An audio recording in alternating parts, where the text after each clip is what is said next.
So you've been invited to a party you just don't feel up to attending, but you don't want to hurt the host's feelings.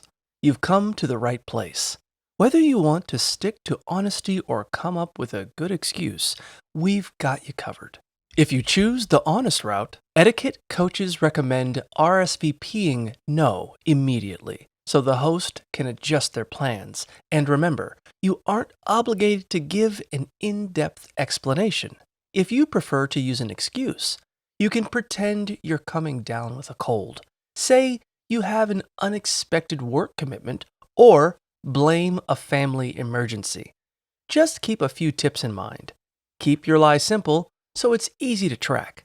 Set it up a day or two in advance to deflect suspicion. And definitely avoid posting on social media. Social burnout is a real thing, so don't be too hard on yourself for needing a break.